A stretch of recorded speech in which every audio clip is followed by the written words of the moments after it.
먼저 하나님께서 당신의 백성들을 선택하시는 문제에 대해 살펴보겠습니다. 이 선택의 교리는 타락 전 선택설과 타락 후 선택설 둘로 나뉘어지는데요. 타락 전 선택설은 하나님께서 인간들이 하나님의 은혜를 떠나서 타락할 것을 미리 아시고 당신의 백성들을 그 전에 이미 선택해 놓으셨다라는 설이에요. 그러니까 하나님의 백성들은 이미 선택이 되어져 있고 그들을 위해 타락이 작정되어졌다. 이것이 바로 타락 전 선택설이에요. 그러니까 인간의 타락까지도 하나님의 작정 속에 다 들어있었다라는 이야기예요. 전혀 하나님이 기대치도 않았는데 인간들이 확 타락을 해버린 게 아니라 하나님의 작성 속에 그게 모든 게 들어있었단 말입니다. 왜? 하나님이 그 전에 선택해 놓은 하나님의 백성들 그들을 위해 뭔가 어떤 것을 하기 위해 타락이 작정되어 있었다는 거예요. 반면에 타락 후 선택설은 하나님도 인간이 타락할 것을 모르고 계셨다가 인간이 죄를 지음으로 말미암아 급히 그 후에 당신의 백성들을 선택해서 얘네들만은 내가 살려내야지 라고 하셨다는 게 바로 타락 후 선택설이죠. 개혁주의 신학자들의 많은 사람들은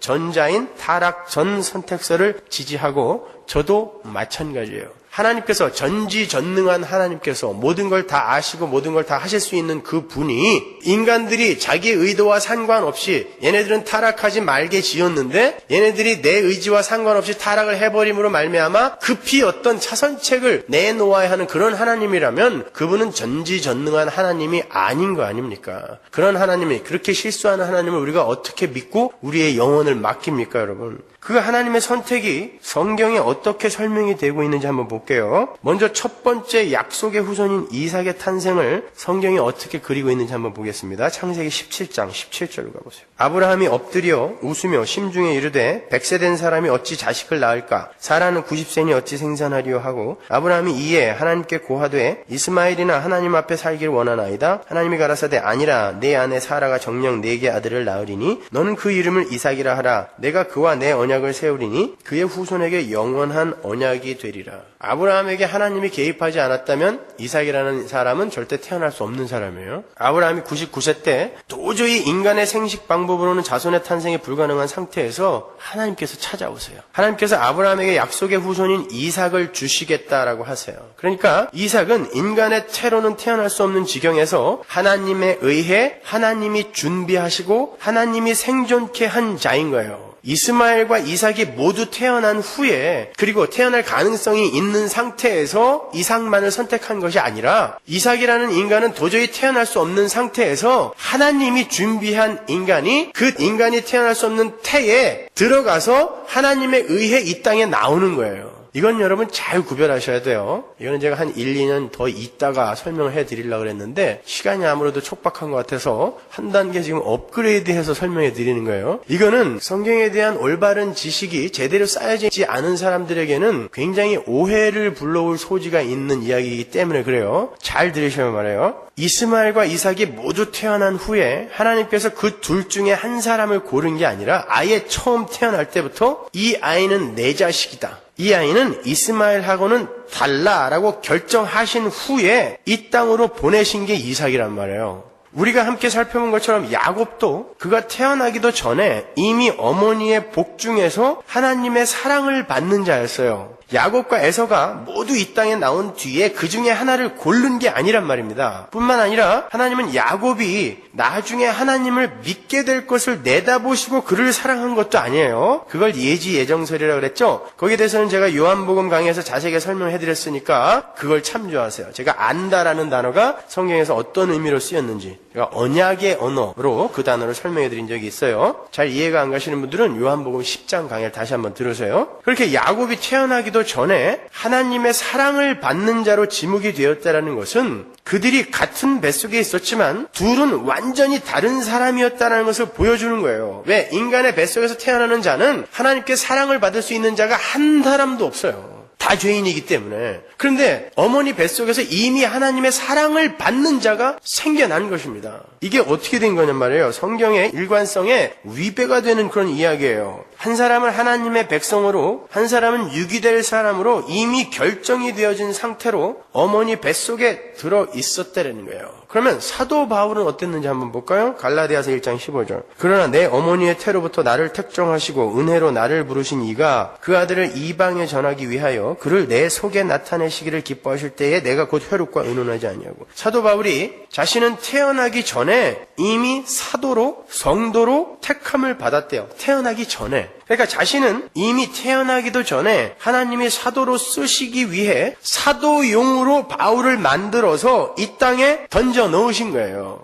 이리저리 사도로 쓸 사람을 찾다가 사도 바울을 선택하신 것이 아니다라고 이야기를 하는 것입니다. 애초에 얘는 내가 사도로 써야지 하고 그 사도용으로 어떤 자를 만들어서 이 땅에 보낸 거란 말입니다. 사도 바울이 그렇게 이야기하고 있는 거예요. 우리가 알기로 그는 다메섹 도상에서 하나님의 부르심을 받고 거기서 구원을 얻었어요. 그런데 사도 바울은 자기가 태어나기도 전에 이미 하나님의 택하심을 입었고 부르심을 받았다고 그래요. 심지어 이방의 복음을 전하도록 부여받은 사도직도 어머니의 태로부터 이미 받았다라고 하는 거예요. 그렇다면 사도 바울은 기독교인들을 열심히 핍박하고 있던 중에 예수님의 찾아오심으로 구원을 받고 사도가 된 게 아니라 사도 바울의 구원의 시점은 그때가 아니란 말입니다. 태어나기 전부터 사도가 될 것임이 결정되어져서 이 땅에 보내심을 받았다라는 거예요. 근데 그걸 모르고 있다가 어느 날 나는 그렇게 택해지고 결정되어져서 이 땅에 온 자구나를 깨달았다는 뜻이에요. 다른 말로 하나님께서 당신의 사도로 쓰실 어떤 사람을 미리 하늘에서 준비하여 이 세상에 내려 보내셨다라는 것이지, 천방지축으로 하나님의 일을 방해하며 기독교를 핍박하던 그를 중도에 찾아가셔서 나중에 아주 미안하게 만들려고 중도에 찾아가셔서 그 중에 아주 제일 악독한 놈을 중도에 찾아가서 너 내 종 해라 이렇게 찾아간 게 아니란 말입니다. 구약의 선지자들은 어땠는지 한번 볼까요? 예레미야 1장 4절. 여호와의 말씀이 내게 임하니라. 이르시되 내가 너를 복중에 짓기 전에 너를 알았고 내가 태에서 나오기 전에 너를 구별하였고 내가 태에서 나오기 전에 너를 열방의 선지자로 세웠노라 하시기로 내가 그러 슬프도소이다. 주 여호와여 보소서. 나는 아이라 말할 줄을 알지 못하나이다. 여호와께서 내게 이르시되 너는 아이라 하지 말고 내가 너를 누구에게 보내든지 너는 가며 내가 내게 무엇을 명하든지 너는 말할지니라.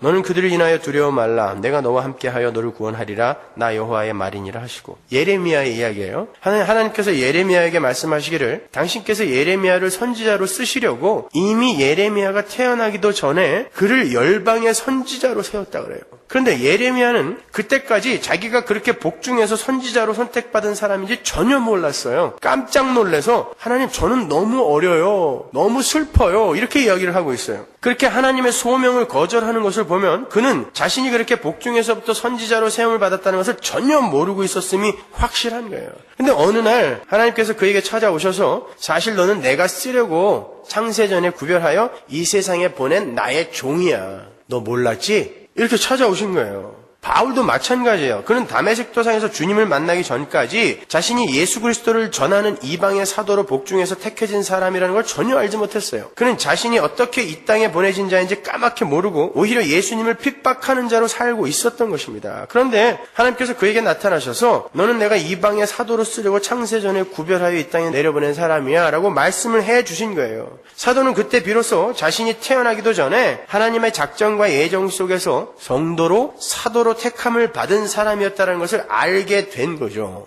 예수님은 어때요? 예수님은 30의 공생애를 시작하셨지만 그분은 창세전에 이미 십자가를 지시기로 작정이 되신 분이었죠. 하나님께서 십자가를 질 수 있을 만한 사람을 이 땅에서 찾다가 예수님을 찾아내신 게 아니라 십자가를 질 사람으로 결정이 되어서 이 땅에 내려오신 거예요. 그런데 30살에 일을 시작한 것뿐입니다. 이렇게 하나님의 백성은 이 땅에 태어난 많은 무리 중에서 선택되어지는 것이 아니라 이미 창세 전에 하나님의 계획 속에서 죄인들과는 전혀 상관없는 새로운 인류로 작정이 되어져 있었던 거예요. 하나님은 타락한 인류 중에 어떤 무리를 선택해서 그들을 고쳐서 당신의 백성들을 만드시는 것이 아니라 그들과는 별개로 이제 절대 타락할 수 없는 한 인류를 새롭게 창조하여 영원한 당신의 나라에 들이시려고 하신 거예요. 그걸 예정이라고 하는 것입니다. 그리고 그들이 어떻게 탄생하게 되는지를 보여주시는 것이 구속사인 거예요. 구속사는 하나님도 예측할 수 없었던 인간들의 반란에 하나님께서 허둥지둥 대응하시면서 아들을 보내셔서